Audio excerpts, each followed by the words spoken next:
Nirmati Property Management. Contact 7667008999. அன்னை furnitures, அன்னை திருமண சீர்வரிசை பொருட்கள், டிவி, ஃபிரிட்ஜ், வாஷிங் மெஷின் உள்ளிட்ட 200க்கும் மேற்பட்ட பொருட்கள் அடங்கிய திருமண சீர்வரிசை ரூபாய் 99,000 மட்டுமே. தமிழகம் முழுவதும் இலவச டோர் டெலிவரி. தொடர்புக்கு 7550014440 9345044044. நான் தான் ஆரம்பத்திலேயே சொன்னேன், இன்னைக்கு இருக்கக்கூடிய செட்டப்பில், இன்னைக்கு இருக்கக்கூடிய அந்த அமைப்பு முறையில் எது அவங்களால எது சாத்தியப்பட்டதோ அதை வந்து போராடி பெற்றிருக்காங்க. ஏதோ வந்து சும்மா வந்து ஜஸ்ட் லைக் தட் யாரோ வந்து கொடுத்துடல.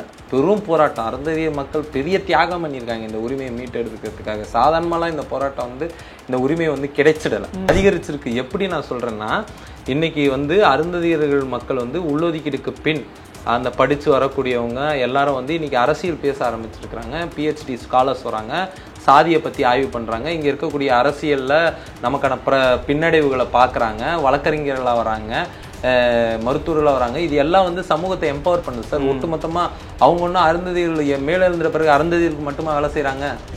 ஆனால் அம்பேத்கர் சொல்வது போல் இது வந்து ஒரு படிநிலைப்படுத்தப்பட்ட ஒரு சாதி சமூகம். ஒவ்வொரு சாதிக்கு மேலேயும் ஒரு சாதி இருக்குது, ஒவ்வொரு சாதி கீழேயும் ஒரு சாதி இருக்குது. ஏறுவதற்கு ஏணியும் இல்லை, இறங்குவதற்கு படிக்கட்டும் இல்லை.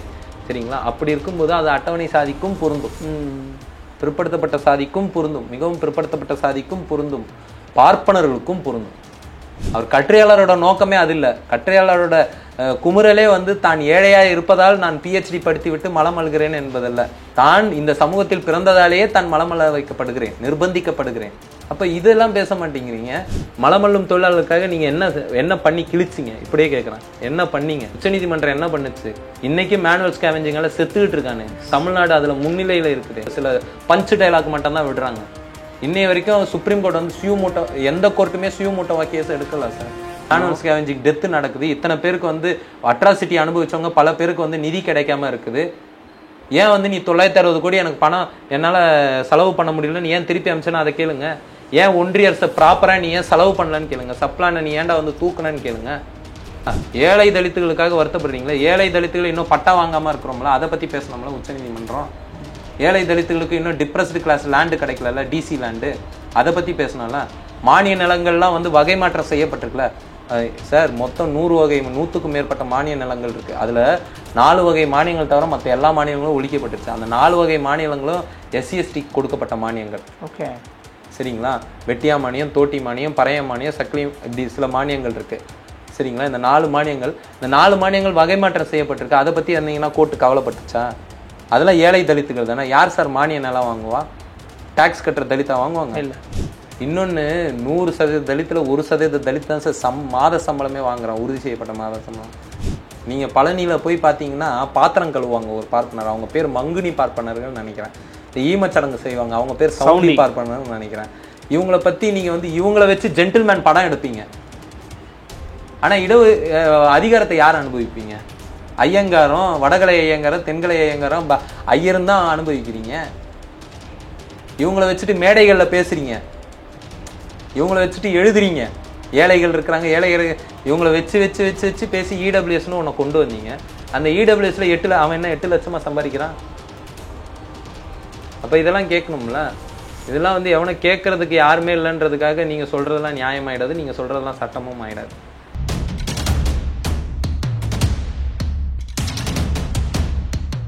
MRL Realty's Nature's Enclave Coastal Heaven Theme Based Resort Villa Plots ECR மாதம் 10,000 வரை assured rental income, lifetime free stay at resort, 30க்கும் மேற்பட்ட வசதிகளுடன். Call 9962888888. Fourth Estate தமிழ் நேயர்களுக்கு அருள்மொழிவர்மனின் அன்பார்ந்த வணக்கங்கள். இது உங்கள் Fourth Estate தமிழ் வழங்கும் பெருதினும் பெருதிக நிகழ்ச்சி. இன்றைக்கு நம்முடைய சிறப்பு நேர்காணல் இருந்திருக்கிறார் அம்பேத்கரிய செயற்பாட்டாளர், வழக்கறிஞர், மரியாதைக்குரிய புளியந்தப்பு மோகன் அவர்கள். வணக்கம்.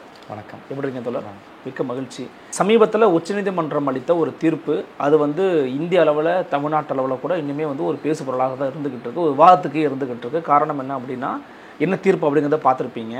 தலித் மக்களுக்கு இடையிலான, தலித்துகளுக்கு இடையிலான உள்ஒதுக்கீடு அப்படிங்கிறது செல்லுபடியாகும் தான், அது சரிதான், கொடுப்பது சரிதான் அப்படின்னு சொல்லியிருக்கிறாங்க. அதே போல் அதை விட முக்கியமாக மாநிலத்திற்கு ஒரு உரிமை இருக்கிறது அப்படிங்கிறதுல பேசியிருக்கிறாங்க. ஸோ அதன் காரணமாக தமிழ்நாடு போன்ற மாநிலங்களில் ஏற்கனவே முன்னாள் முதலமைச்சர் கருணாநிதியால் வழங்கப்பட்ட அருந்தர்களுக்கான உள்ஒதுக்கீடு சட்ட ரீதியாக செல்லுபடியாகி இருக்கிறது அப்படிங்கிறத பார்க்க முடிகிறது. ஸோ இந்த தீர்ப்பை ஒரு வழக்கறிஞராக, ஒரு அம்பேத்கர் செயற்பாட்டாளராக உள்ஒதுக்கீடு சரிதான் அப்படிங்கிறது நீங்கள் எப்படி மதிப்பீடு செய்கிறீங்க? உங்கள் பார்வை என்ன? ஒரு அம்பேத்கரிய செயற்பாட்டாளராக இந்த உள்ளொதுக்கீடு சரிதான். காரணம் வந்து தமிழ்நாடு மாதிரியான மாநிலம்ன்றது வந்து ஒரு வகுப்பு வாரி பிரதிநிதித்துவ கோரிக்கை எழுந்த ஒரு மாநிலம். தந்தை பெரியார் போன்ற சமூக நீதி போராளிகள் வந்து அந்த வகுப்பு வாரி பிரதிநிதித்துவத்துக்காகவே தான் அங்கம் வைத்து கொண்டிருந்த காங்கிரஸ் கட்சியிலேருந்துலாம் வெளியேறினார். ஆனால் அந்த வகுப்பு வாரி பிரதிநிதித்துவன்றது இன்னைக்கு சுருங்கி கிட்டத்தட்ட வந்து 119 இடங்களுக்கு 69% இடஒதுக்கீடுன்ற மாதிரி சுருங்கி ஒரு வகுப்புகளுக்கு இடையான பிற்படுத்தப்பட்ட வகுப்பு, மிகவும் பிற்படுத்தப்பட்ட வகுப்பு, அட்டவணை சாதிகள் இப்படின்னு வந்து ஒரு கம்பார்ட்மெண்ட்டாக கொடுத்துட்ருக்காங்க. இதனால் வந்து பல சாதிகள், விளிம்பு நிலை சாதிகளும் வீதிகோராத சாதிகளும் பிரதிநிதித்துவத்தை அரசியலிலும் கல்வியிலும் வேலைவாய்ப்பிலும் போதிய அளவில் பெறவில்லை. அட்டவணை சாதிகள்லாம் இல்லை, பிற்படுத்தப்பட்டவர் பட்டியலையே இந்த பிரச்சனை இருக்குது, மிகவும் பிற்படுத்தப்பட்ட பட்டியலையே இந்த பிரச்சனை இருக்குது, பிற்படுத்தப்பட்டவர் பட்டியலையே இந்த பிரச்சனை இருக்குது. ஸோ அந்த பிரச்சனையில் வந்து நீங்கள் வந்து ரொம்ப கவனம் கொண்டு கிட்டத்தட்ட வந்து அருந்ததியர் மக்கள் அவங்களுடைய அரசியல் நியாயம் கோரிக்கைகள் வந்து தாத்தா எல்சி குருசாமி அவர் காலத்துல இருந்து அவங்க அந்த அருந்ததியர் மக்களுடைய அரசியல் இயக்கங்கள் தொடர்ந்து இருந்தாலும் கூட 59களில் ஒரு காத்திரமான போராட்டங்கள்லாம் நடந்திருக்கு அருந்ததியர் அரசியல் உரிமை கேட்டு. அதனுடைய நீட்சியாக 1984களில் வந்து உள்ளொதுக்கீடுன்ற கோரிக்கை முதல் முறையா ஒரு மனு ரீதியாக வந்து விழுந்திருக்கு. இது எந்த இன்னைக்கு நேத்துன்னு வந்த கோரிக்கை கிடையாது, யாரும் தூண்டுதல் பேர்ல வந்த கோரிக்கையும் கிடையாது. அவங்க ஒரு கண்ணுற்று பல ஆண்டுகளாக தங்களுடைய அந்த பர்பெச்சுவல் ஸ்டேட்டை பார்த்து உணர்ந்து இன்னைக்கு இருக்கிற செட்டப்புக்குள்ள இது ஒன்று தான் வழி. நல்லா புரிஞ்சுக்கணும் இந்த வார்த்தை. இன்னைக்கு இருக்கக்கூடிய இந்த செட்டப்பில், இந்த அமைப்பு முறையில் இந்த உள்ளொதுக்கீடு முறை ஒன்றுதான் நாம் நம்மை மேலெழுத்தி கொள்வதற்கு, நாம் நம்மை சரியான லெவல் பிளேயிங் ஃபீல்டில் நாம் போட்டியிடுவதற்கு இது ஒன்றுதான் வழி என்ற இதில் அவர்களும் இந்த மாதிரியான ஒரு நிர்பந்தத்துக்கு ஆளாகி இந்த மாதிரியான ஒரு உள்ளொதுக்கீடு என்ற ஒரு செட்டப்பை கொண்டு வந்திருக்கிறாங்க. அதன் அடிப்படையில் வந்து மறைந்த முதல்வர் கலைஞர் கருணாநிதி அவர்களால் ஒரு குழு உண்டாக்கப்பட்டு பெரும் இயக்கங்கள், அரசியல் இயக்கங்கள், பல அரசியல் கட்சிகள், மார்க்சிஸ்ட் கம்யூனிஸ்ட் கட்சி போன்ற கம்யூனிஸ்ட் கட்சிகள், பல தலித் இயக்கங்கள், அதாவது அருந்ததியர்களால் இயக்கப்படாத தலித் இயக்கங்கள் கூட இந்த இதில் போராடி இருக்கிறாங்க. அப்புறம் அருந்ததியர் இயக்கங்கள், மரியாதைக்குரிய ஐயா அதியமான் போன்றவர்கள், இவங்கெல்லாம் வந்து பெரும் போராட்டங்களுக்கு பிறகாக அருந்ததியர்களுக்கான உள்ளொதுக்கீடு என்பது சாத்தியமானது. இது ஏதோ வந்து எந்த ஒரு தரவுகளும் இல்லாது சோஷியாலஜிக்கல் ரிசர்ச் பண்ணாமல்லாம் இந்த உள்ளொதுக்கீடு முறைன்றது கொடுக்கப்படவில்லை. இது எல்லாம் செஞ்சு தான் கொடுத்துருக்குறாங்க. இல்லை, இடஒதுக்கீடு நீங்கள் கொடுக்கலாம், நீங்கள் அவங்களுக்குலாம் இடஒதுக்கீடு தனியாக கொடுங்க. ஆனால் இருக்கிற இடஒதுக்கீடு உள்ஒதுக்கீடு நீங்கள் கொடுக்கும்போது அது தேவையற்ற உள் முரண்பாடுகளை வளர்க்கும் அப்படின்னு சொல்லக்கூடிய வாதம் சரியா? இல்லை, அது தவறு. அப்போ நான் ஒரே ஒரு லாஜிக்கல் கொஸ்டின் 2 தான் கேட்க விரும்புகிறேன். முதல் லாஜிக்கல் கொஸ்டின் என்னென்னா, இடஒதுக்கீடு கொடுங்கன்னா என்ன அவங்கள ஒரு தனி பட்டியலாக்க சொல்கிறீங்களா? தனியாக அருந்ததியில் வந்து பட்டியலை விட்டு வெளியேற்றிட்டு அவங்கள வந்து தனியாக என்ன டிஎஸ்சின்னு எதனா ஒரு புதுசாக ஒரு டிப்ரைவ்டு ஷெட்யூல் கம்யூனிட்டி, இல்லை வந்து அப்ரஸ்டு ஷெட்யூல் கம்யூனிட்டின்னு ஒரு ஓஎஸ்சி எதனா ஒன்று புதுசாக ஒன்று உண்டாக்கி அது ஒரு புது இடஒதுக்கீடை தர அப்படிலாம் தர முடியாது. அப்போ அதுதான் வந்து முரண்களை அதிகப்படுத்தும். நீங்கள் அவங்கள ஒரு தனி வகுப்பாக வெளியேற்றுறதன் மூலம் தான் வந்து உங்களுக்கு வந்து வகுப்புணர்வு, தலித் வகுப்புணர்வு மட்டுப்படுவதற்கும் தலித் ஒற்றுமை சிதைவதற்கும் அதுதான் வாய்ப்பு ஏற்படுத்தும். நீங்கள் பட்டியலுக்குள்ளேயே இருக்கிறாங்க, அவங்க ஒன்றும் பட்டியலை விட்டு வெளியேறல. இன்னும் அருந்ததியர் மக்களுக்கான துறையும் நமக்கான துறையும் ஒன்று தான், ஆதிதிராவிட நலத்துறை தான், இந்திய அளவில் எஸ்சி/எஸ்டி துறை தான். நமக்கு வன்கொடுமை நடந்தால் நமக்கு இருக்கிறது ஒரு சட்டம் தான், ப்ரிவென்ஷன் ஆஃப் அட்ராசிட்டி ஆக்ட் தான். எந்த இடத்துலையும் நமக்கான சட்டங்கள் ஒன்றும் வெவ்வேறா மாறிடல, நிர்வாகங்கள் வெவ்வேறா மாறிடல, துறைகள் வெவ்வேறா மாறிடல. ஒரு உள்ளொதுக்கீடு உள்ளுக்குள்ள வந்து இவங்களுக்கான பிரதிநிதித்துவங்கள் இது இன்னைக்கு அதுதான் சொல்றேன்னு ஒரு அரை நூற்றாண்டு கால போராட்டம். இது கிட்டத்தட்ட 3/4 நூற்றாண்டு கால போராட்டம்னு கூட சொல்லலாம்.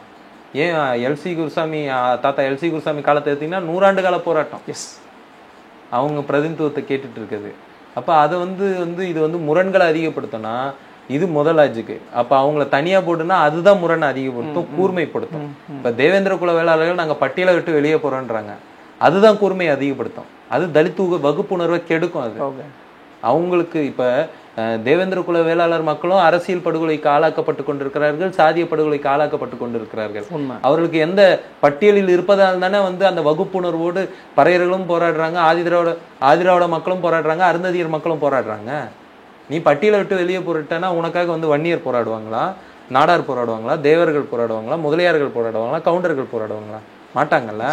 அப்ப அந்த தலித் வகுப்பு உணர்வு வரத்துக்கே நீங்க பட்டியலுக்குள்ள இருக்கணும், புரியுதுங்களா? அப்ப பட்டியலை விட்டு வெளியேற்றி தனி இடஒதுக்கீடா கொடுத்தா அது வந்து ஆபத்துல போய் முடியும், அதுதான் முரண்களை அதிகப்படுத்தும். வேணும்னா ஒட்டுமொத்தமா நமக்கான இடஒதுக்கீடு அதிகப்படுத்தி அந்த சதவீதங்களை அதிகப்படுத்துறதுக்கான ஒற்றுமையோடு நின்று நாம் போராடலாம். அதுல அது 100% நியாயமும் கூட. ஏன்னா இந்த 18% பத்தாது. ஓகே, அப்படி இப்ப பண்ணலாம்ல. இப்போ அதை நோக்கி நகரலாம். அதாவது 18 வேண்டாங்க, அது 25 மாத்துங்க, எல்லாரும் எவ்வளவு இருக்காங்கன்னு எண்ணுங்க, எண்ணிக்கை அடிப்படையில கொடுங்கன்னு சொல்றது. அப்ப அந்த கோரிக்கை நியாயம் சரிதான், அது சரிதான். அப்ப அதை பண்ணுங்க, ஏன் உள்ஒதுக்கீடு கொடுக்குறீங்கன்னு கேக்குறாங்க. இப்போதைக்கு நான் அதான் ஆரம்பத்திலேயே சொன்னேன், இன்னைக்கு இருக்கக்கூடிய செட்டப்பில், இன்னைக்கு இருக்கக்கூடிய அந்த அமைப்பு முறையில் எது அவங்களால எது சாத்தியப்பட்டதோ அதை வந்து போராடி பெற்றிருக்காங்க. ஏதோ வந்து சும்மா வந்து ஜஸ்ட் லைக் தட் யாரோ வந்து கொடுத்துடல. பெரும் போராட்டம், அருந்ததிய மக்கள் பெரிய தியாகம் பண்ணியிருக்காங்க இந்த உரிமையை மீட்டெடுக்கிறதுக்காக. சாதாரணமாலாம் இந்த போராட்டம் வந்து இந்த உரிமையை வந்து கிடைச்சிடல.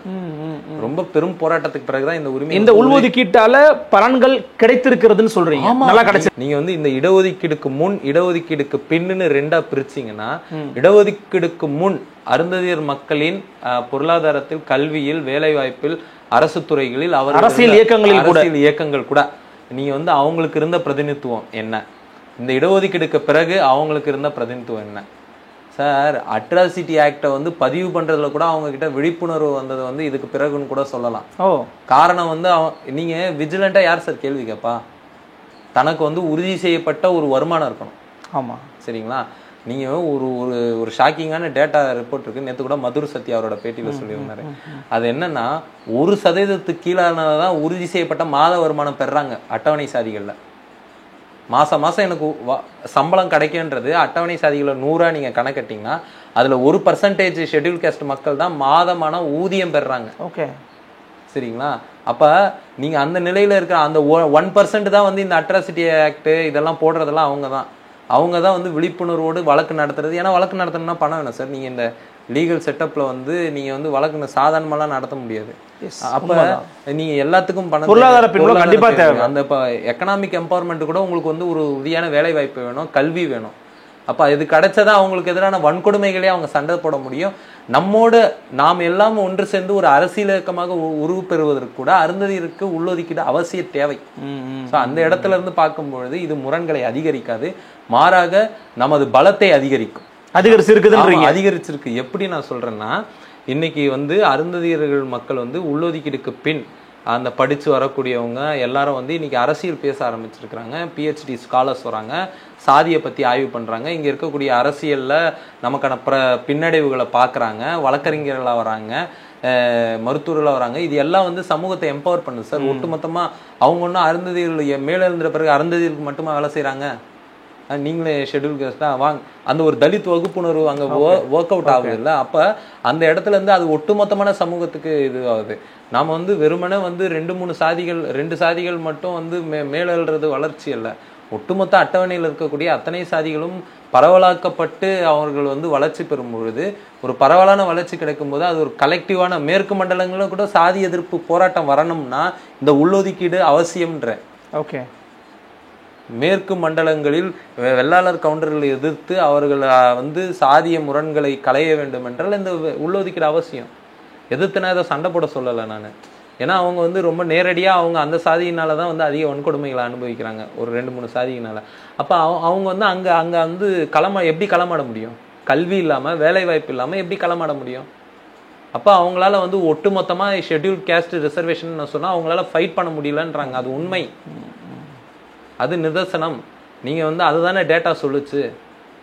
அப்போ அந்த நிதர்சனத்திலேருந்து இந்த வினாக்களை நம்ம இந்த நியாயமான கோரிக்கைகளை நம்ம சீர்தூக்கி பார்க்கணும். இல்லை, ஜஸ்டிஸ் சந்திரசூட் சொல்லும்போது இதை வந்து மாநிலங்கள் கையில் வந்து உரிமை இருக்குன்னு சொல்லிடுறோம், ஆனால் மாநில அரசுகள் அரசியல் காரணங்களுக்காக பயன்படுத்தக்கூடாதுன்னு சொல்றாருல, அப்படி பயன்படுத்தலையா? இல்லை, இந்த விஷயத்துல பயன்படுத்தலை. காரணம் என்னன்னா, நீங்கள் அருந்ததியர் மக்கள் என்னைக்குமே வந்து திமுகவுக்கு ஓட் பேங்கா இல்லைங்க. ஒரு நிதர்சனமான உண்மை இது. அவங்க வந்து அண்ணா டிஎம்கேயோட ஓட் பேங்காக தான் இருந்தாங்க. நம்ம அருந்ததியர் மக்கள் வந்து அண்ணா டிஎம்கே ஓட் பேங்காக தான் இருந்தாங்க. ஒரு காலமும் அருந்ததியர் மக்களாகிய அவங்க வந்து என்னைக்குமே வந்து திமுகவுக்கு ஓட்டு போடல. அப்போ திமுகவுக்கு என்ன அரசியல் காரணம் இருக்கு? திமுக மேலே எனக்கு 1000 விமர்சனம் இருக்கு. ஆனால் இந்த விஷயத்துல திமுக செஞ்சது நல்ல சரிதான்றேன் நான். அவங்க வாக்கரசியல் காரணத்துக்காக போட்டிருப்பாங்கன்னு என்னால் நம்ப முடியல. காரணம் அவங்களுக்கு வந்து அதனால எந்த ஒரு பயனும் பெறலை. இப்போ அண்ணா டிஎம்கே போட்டிருந்தா கூட நீங்கள் சொல்கிற மாதிரி வந்து ஒரு அரசியல் காரணம் இருக்குன்னு கூட வச்சுப்போம். ஆனால் இவங்களுக்கு வாக்கே செலுத்தலையே. அவங்க தான் 2016 வரைக்கும் எந்த தேர்தலில் வந்து அருந்ததியர் மக்கள் பெருவாரியாக அவங்களுக்கு வாக்கு செலுத்திட்டாங்க. எம்ஜி ராமச்சந்திரன் சொன்ன ஒரே ஒரு டைலாக்காக அந்த மக்கள் வந்து ஏமாந்து போய் அந்த அதிமுகவுக்கு ஓட்டு போட்டுருக்காங்க. திமுக அதிமுகவை நான் போக விரும்பல. மாறா வந்து நான் சொல்ல விரும்புறது என்னன்னா, இந்த உள்ளொதுக்கீடு என்பது அரசியல் காரணங்களுக்காக திமுகவால் கொடுக்கப்படவில்லை. மாறாக முறையாக சோசியாலஜிக்கல் ரிசர்ச் பண்ணி அதன் அடிப்படையில் வந்து அருந்ததியர் மக்களுக்கு வந்து இந்த வந்து உள்ளொதுக்கீடு வந்து நியாயமான கோரிக்கை நிறைவேற்றப்பட்டுள்ளது. தேசிய அளவில் இதை மாயாவதி அம்மையாரோ நம்ம சந்திரசேகர் ஆசாத்தோ மற்ற பிரகாஷ் அம்பேத்கர் அவர்களோ பல பேர் இதை எதிர்க்கிறாங்க. இது வந்து இடஒதுக்கீடு முறைக்கு முற்றுப்புள்ளி வைக்கக்கூடிய ஒரு மிக மோசமான தீர்ப்பு அப்படின்னு சொல்றாங்க. அதுல நியாயம் இல்லையா? நியாயம் இல்லையான்றதுக்குள்ள போறதுக்கு முன்னாடி அங்க என்ன களங்கள்ன்றதை வந்து நம்ம தீர்மானிக்கணும். அங்கேயும் இந்த மாதிரி ரிசர்ச் நடத்தணும். அங்க வந்து அட்டவணை சாதிக்கான இடஒதுக்கீட்டின் முறையால் அனைத்து பட்டியலில் உள்ள அனைத்து சாதி சமூகங்களும் பயன்பெற்றுள்ளதா இல்லையான்றதை வந்து ஆய்வு பண்ணணும்ன்ற நம்மளோட லட்சியம்ன்றது வகுப்பாரி பிரதிநிதித்துவம் தான் சார் இந்த பிரச்சனையெல்லாம் தீர்க்கும். நீங்கள் வந்து கம்பார்ட்மெண்ட்டாக ஒட்டுமொத்தமாக கொடுக்கும் பொழுது இந்த பிரச்சனை நடக்க தான் செய்யும். ஆனால் அம்பேத்கர் சொல்வது போல இது வந்து ஒரு படிநிலைப்படுத்தப்பட்ட ஒரு சாதி சமூகம். ஒவ்வொரு சாதிக்கு மேலேயும் ஒரு சாதி இருக்குது, ஒவ்வொரு சாதி கீழேயும் ஒரு சாதி இருக்குது. ஏறுவதற்கு ஏணியும் இல்லை, இறங்குவதற்கு படிக்கட்டும் இல்லை. சரிங்களா? அப்படி இருக்கும்போது அது அட்டவணை சாதிக்கும் பொருந்தும், பிற்படுத்தப்பட்ட சாதிக்கும் பொருந்தும், மிகவும் பிற்படுத்தப்பட்ட சாதிக்கும் பொருந்தும், பார்ப்பனர்களுக்கும் பொருந்தும். எல்லாம் இங்கே எந்த சாதியும் அவங்க தான் அப்பர்னு கிடையாது, இவங்க தான் லோவர்னும் கிடையாது. அருந்ததியர்கள் கீழேயும் ஒரு சாதி இருக்கு. சரிங்களா? ஆதிதிராவிடர்களுக்கு மேலேயும் பல சாதிகள் இருக்கு. சரிங்களா? இப்படி வந்து ஒவ்வொரு பார்ப்பனர் அல்லாதர் வெர்சஸ் தலித் பிரச்சனை என்பதும் அருந்ததியர் வெர்சஸ் நான் அருந்தது அந்த அட்டவணை சாதிகளில் இருக்கக்கூடிய ஆதிதிராவிட மக்களோ இல்லைப்பா அதுவும் ஒன்றும் கிடையாது. அதை பொதுமைப்படுத்த சில முயற்சிக்கிறாங்க. அது தவறு. இது வந்து ஒரு நட்பு முரண் மாதிரி. இது வந்து ஒரு புரிதலின்மையினால் இது வந்து இந்த சாதிய கொடுமைகள், அதாவது அருந்ததியர்கள் மீது சக அட்டவணை சாதி மக்களால் நடத்தக்கூடிய எதனா ஒரு கொடுமை வந்து நிலத்தாலேயோ அதிகாரத்தாலேயோ பணபலத்தாலேயோ நடத்தப்படலை. மாறா பார்ப்பனர் அல்லாதாரால் நடத்தக்கூடிய அத்தனை சாதிய வன்கொடுமைகளும் அந்த மாதிரியான நடத்தப்படுது. இப்போ இதை ஏன் நம்ம சொல்றோம்னா, இப்போ சந்திரசேகர் ஆசாதோ அம்மையார் அவர்களோ சொல்லக்கூடிய விஷயங்கள் என்பது இது வந்து ஒற்றுமையை சிதைச்சிடும் நாம வந்து 100% நோக்கி போவோம், நோக்கி நகர்வோம், நல்லதுதான். ஆனா இன்ட்ரீம் என்ன? அதை நோக்கி நகர வரைக்கும் உங்க பசியிலேயே இருக்க முடியுமா? அப்படி இருக்க முடியாதுல்ல. அப்ப இன்ட்ரீம் சொல்யூஷன் அப்ப அன்னைக்கு வந்து சாதி இந்துக்கள் சொன்ன வாதம் வந்து மெய்ப்பிக்கப்படுதுல. இடஒதுக்கீடு என்ற முறையே வந்து ஒற்றுமை இந்துக்களை பிளவுபடுத்தும் திலகர் போன்ற ஆட்கள் சொன்னாங்க, எல்லாரும் சொன்னாங்களா? அப்ப அது அந்த வாதம் வந்து இதுல வந்து உள்ளொதுக்கீடு பிளவை ஏற்படுத்தும்ன்ற வாதமோ அதுக்கும் என்ன வித்தியாசம் இருக்கு? அப்ப நாம அம்பேத்கர் எல்லாம் இருந்து கொண்டு நாம் தான் இந்த கோரிக்கையை முன்மொழிந்திருக்கணும்ன்ற நாம் இந்த தீர்ப்புல வந்து இந்த அம்சத்தை நாம் தான் முதல் ஆளகன் என்று வரவேற்க வேண்டும். இல்லை, நீங்க தமிழ்நாட்டு அளவுல வந்து இதற்கான நல்ல விஷயங்கள் நடந்திருக்குது அப்படிங்கிறதுனால இதை ஆதரிக்கிறீங்களா? ஏன்னா இப்போ இதை ஆதரிக்கக்கூடிய முனைவர் ரவிக்குமார் அவர்கள் வந்து பார்த்தீங்கன்னா விடுதலை சிறுத்தைகள் கட்சியினுடைய பொதுச் செயலாளர் அவர் என்ன சொல்றாருன்னா, இந்திய அளவில் தமிழ்நாட்டை தவிர்த்து நம்ம இதை வந்து ஆதரிக்க முடியாது தான், அது வந்து தவறுல தான் போய் முடியும். ஏன்னா அண்ணல் அம்பேத்கரே சொல்லியிருக்கிறாங்க, எஸ்சி எஸ்டிகளுக்குள்ள இருக்கக்கூடிய சப் ரிசர்வேஷன் கொடுக்கணும் அல்லது அதை ஏதாவது மாற்றம் பண்ணணும் அப்படின்னா அது நடுவண் அரசினுடைய உரிமையின் பார்ப்பட்டது. டிக்ளேர் ஒரு கம்யூனிட்டியை எஸ்சி எஸ்டியா டிக்ளேர் பண்ணணும், இல்லை ரீடிஃபைன் அதை அன்டிக்ளேர் பண்ணணும்னா அதுக்கு அதிகாரம் இதுதான். ஆனால் உள்ளொதுக்கீடை பற்றி அவர் பேசியிருக்கிறாரா இல்லையான்றது எனக்கு தெரியல. ஆனால் ஒரு மாநில அரசு நினைச்சா எஸ்சி எஸ்டிக்கான இடஒதுக்கீடை அதிகப்படுத்தலாம், அப்படிதானே? ஆனால் அம்பேத்கர் சொன்னதும் சரி, முனைவர் ரவிக்குமார் சொல்வதும் ஒரு வகையில் சரி. காரணம் வந்து மாநிலங்களுக்கிட்ட நீங்க முழுமையான அதிகாரம் கொடுக்கும் பொழுது அங்க இருக்கக்கூடிய ஒரு குறிப்பிட்ட சாதிக்காக, இப்போ உதாரணத்துக்கு யூபியில நடந்திருக்கு, ஒரு சாதியை வந்து ஓபிசில இருந்து எஸ்சியா மாத்தினார் யோகி ஆதித்யநாத், அவங்களுக்கு தனியா 2% ரிசர்வேஷன் கொடுத்தாரு. இப்போ இதெல்லாம் வந்து பாதிப்பை ஏற்படுத்தும். ஸோ அதனால வந்து அந்த விஷயத்துல வந்து நானும் ஒத்துக்கிறேன். அந்த உள்ளொதுக்கீடு என்பது வந்து நியாயமான முறையில் இப்போ அருந்ததியர்களுக்கு நடந்து மிகவும் வந்து ஒரு நியாயமான நேர்மையான முறையில் ஒரு நேர்மையான ஆய்வை முன்வைத்து நடந்தது. ஆக்சுவலாக அருந்ததியர் மக்கள் கேட்டது வந்து 6%, கொடுக்கப்பட்டது 3% தான். சரிங்களா? ஏன்னா அதுதான் 3% நியாயம்னு நினைச்சாங்க. ரேஷியோ ப்ரொபகேஷன் விகிதாச்சார அந்த இது அந்த மேத்தமேட்டிக்கல் கால்குலேஷன் படி இத்தனை சதவீதம் இருக்கவங்களுக்கு இவ்வளவுதான் கொடுக்க முடியும் அடிப்படையில் இந்த இது வந்து உறுதி செய்யப்பட்டது. ஸோ ரவிக்குமார் அவர்கள் சொல்லக்கூடிய அந்த புள்ளியை நாம் கணக்கில் எடுத்துக்கொண்டு தான் ஆகணும். மாறாக இந்த உள்ளொதுக்கீடு முறை என்பது வந்து 100% நியாயம். அந்த விஷயத்தை உறுதி செய்யக்கூடிய உச்சநீதிமன்றத்தில் அந்த தீர்ப்பை, அந்த குறிப்பிட்ட அம்சத்தை நாம் வரவேற்க வேண்டியது நம்ம வரலாற்று கடமை. எம்பிசிக்குள்ள இன்னைக்கு வன்னியர் சமூக மக்கள் 10.5% ரிசர்வேஷன் கேட்டுக்கிட்டு இருக்காங்க இல்லையா? இன்னைக்கு அவங்களுக்குள்ள ஒரு முரண் உருவாயிருக்கா இல்லையா? வன்னிய சமூக மக்களை எதிர்த்து அதே எம்பிசிக்குள்ள இருக்கிறவங்க என்ன பண்ணீங்க இப்படி பண்ணீங்கன்னு கேட்கறாங்களா இல்லையா? அப்ப அது உள்முரண்பாடுகளை கூர்மையாக்கி இருக்கு தானே அது? இல்ல அது நீங்க கூர்மையாக்குனா அவங்க என்ன வந்து பிளவுபட்டா போயிருக்கிறாங்க, அப்படி கிடையாது. நீங்க இப்போ எம்பிசிக்கு 20% கொடுக்கும்போது கூட தான் ஓபிசிஸ் வந்து கோச்சிக்கிட்டாங்க. ஓபிசிஸ் வந்து இது வந்து பிளவுபடுத்துறீங்க, இது வந்து மக்களுக்குள்ள பிரிவினை ஏற்படுத்துறீங்க. பிரிவினை ஏற்பட்டுருச்சு. ஓபிசிக்கு தான் பிசிக்கு என்ன சாதி சண்டைகளாக நடந்துட்டு இருக்கு. அப்படிலாம் ஒன்றும் நடக்கலையே. நீங்கள் எம்பிசி 10.5% என்ன டிஸ்பியூட்னா, இவங்க வந்து அது வந்து ஒரு எண்ணிக்கை பிரச்சனைலாம் நடந்தது. முக்குளத்தூர் வந்து நாங்கள் அவங்கள விட மெஜாரிட்டி, அந்த மாதிரியான பிரச்சனை கிளாஷின் விளைப்பாடு தான் அது. ஆனால் அந்த 10.5 வந்து இன்னைக்கு வந்து நிறைய ஆர்டிஐ வந்துடுச்சு. அதில் அதை விட அதிகமாக வாங்கிட்டு இருக்கீங்கன்னு சொல்கிறோம். அதை வந்து சுருக்கிறதுல ஒன்றும் தப்பு இல்லைல்ல. அதிகமாக வாங்குறவன் எனக்கு 10.5ன்னு போதுன்ற நீ கொடுத்துட்டு போக வேண்டியதானே. ஆனால் வந்து ஒரு முறையான ஆய்வு நடத்தலைன்றது வந்து பொதுவாக இருக்கக்கூடிய ஒரு வாதமாக இருக்குது. அப்போ அந்த முறையான அதனால தான் உச்சநீதிமன்றத்தில் 10.5 கொஸ்டின் ஆச்சு, 3 கொஸ்டின் ஆகல. 10.5 கொஸ்டின் ஆகிருக்கிறது காரணம் முறையான ஆய்வோ போதிய சென்சஸ் கணக்கெடுப்புகளும் நடத்தப்படவில்லை. அதனால தான் அந்த பிரச்சனை நடந்திருக்கு. மாறா வந்து நீங்கள் அந்த பிரச்சனையும் இதையும் நீங்கள் ஒப்புமைப்படுத்த முடியாது. ஏன்னா இன்னைக்கு நீங்கள் வந்து இந்த பிரச்சனையில் வந்து உண்மையிலேயே அருந்ததியர் மக்கள் நீண்ட காலமாக வந்து அது சாத்தியப்பட்டு இன்னைக்குன்னா ஒரு 14 வருஷம் தான் ஆயிருக்கு, 14-15 வருஷம். அப்போ இந்த 15 வருஷத்துல ஒரு டிராஸ்டிக் சேஞ்ச் நம்ம கண்ணு முன்னாடி தெரியுது. இன்னைக்கு நிறைய அருந்ததிய மக்கள் அரசியலுக்கு வர்றதுக்கே இந்த உள்ளொதுக்கீடு ஒரு காரணம்ன்றேன் நான். இது வந்து ஒரு உண்மை, இது யாருமே மறுக்க முடியாது. நீங்க அவங்க அரசியல் எழுச்சி பெற்ற பிறகு எப்படி அந்த கோரிக்கையை கேட்டாங்களோ அந்த அரசியல் எழுச்சியை தொடர்ச்சியா நடத்துவதற்கும் இந்த உள்ளொதுக்கீடு ஒரு வழி காரணமா அமைஞ்சிருக்கு. நீங்க வந்து அவங்களை எப்படி எம்பவர் பண்ணீங்க? பாலிடிக்ஸ்க்கு எப்போ ஒருத்தன் வருவான்? தனக்கு கல்வி கிடைக்காம, தனக்கு வந்து உறுதி செய்யப்பட்ட எதுவுமே இல்லாம, அடுத்த வேளை சோத்துக்கே வந்து நமக்கு வந்து ரொம்ப கஷ்டமான நிலையில எப்படிங்க அவன் வந்து தான் அடிமை அந்த வர முடியாதுல்ல. அப்ப சாத்தியப்படுத்தியது இந்த உள்ளொதுக்கீடுன்ற இல்ல இதுல. ஆனா இதே களத்துல ரொம்ப நாளா போராடிக்கிட்டு இருக்கக்கூடிய மரியாதைக்குரிய ஐயா சேக்கு தமிழரசன் அவர்களா இருக்கட்டும், அதே போல திரு டாக்டர் கிருஷ்ணசாமி அவர்களா இருக்கட்டும், அவங்க இந்த உள்ஒதுக்கீட்டால எங்களுக்கு பிரச்சனை வருதுங்கிறாங்க. பறையர்களுக்கோ தேவேந்திர உழவர்களுக்கோ இதுல பிரச்சனை இருக்குது. இப்ப ஃபார் எக்ஸாம்பிள் நீங்க சென்னை போன இடங்கள்ல அதை நீங்க கொடுக்குறீங்க, SC ஏல வந்து நீங்க 3 கொடுக்குறீங்க, அவங்களுக்கு இல்லை அப்படின்னா SCகளுக்கே வரமாட்டேங்குது. அது உண்மைதான். நீங்க பாத்தீங்கன்னா வந்து அவங்க சொல்லக்கூடிய அந்த ஒரு புள்ளியில மட்டும் நான் வந்து உடன்படுறேன். மரியாதைக்குரிய டாக்டர் கிருஷ்ணசாமியா இருக்கட்டும், முனைவர் ஐயா சேக்கு தமிழரசனா இருக்கட்டும், இவங்க சொல்லக்கூடிய ஒரே ஒரு விஷயத்துல மட்டும் நான் என்ன உடன்படுறேன்னா, இந்த ரூஸ்டர் சிஸ்டம்னு ஒரு சிஸ்டம் இருக்கு, 200 பாயிண்ட் ரூஸ்டர் சிஸ்டம். அதை பற்றி தமிழ்நாட்டில் வந்து போதிய வந்து விழிப்புணர்வு இல்லை. நீங்கள் இடஒதுக்கீட்டின் அந்த விஷயங்கள்லாம் ஆழ்ந்து செயல்படக்கூடியவங்களுக்கு மட்டும்தான் அந்த ரோஸ்டர் சிஸ்டத்தை பற்றி ஒரு புரிதல் உண்டு. அது என்னன்னா வந்து இந்த இப்போ ஷெட்யூல் கேஸ்ட் அருந்ததியர் அந்த SCAக்கு வேக்கண்டான இடத்த வந்து நீங்கள் நியாயப்படி, ஏன்னா அது ஒரு உள்ளொதுக்கீடு தான், அது ஒரு தனி ஒதுக்கீடு கிடையாது. உள்ளொதுக்கீடுன்னு போது அதில் வேக்கண்ட் இருந்ததுன்னா நீங்கள் அதை SCக்கு தான் கொடுக்கணும், இல்லை STக்கு கொடுத்தா கூட அதில் ஒரு நியாயம் இருக்குது.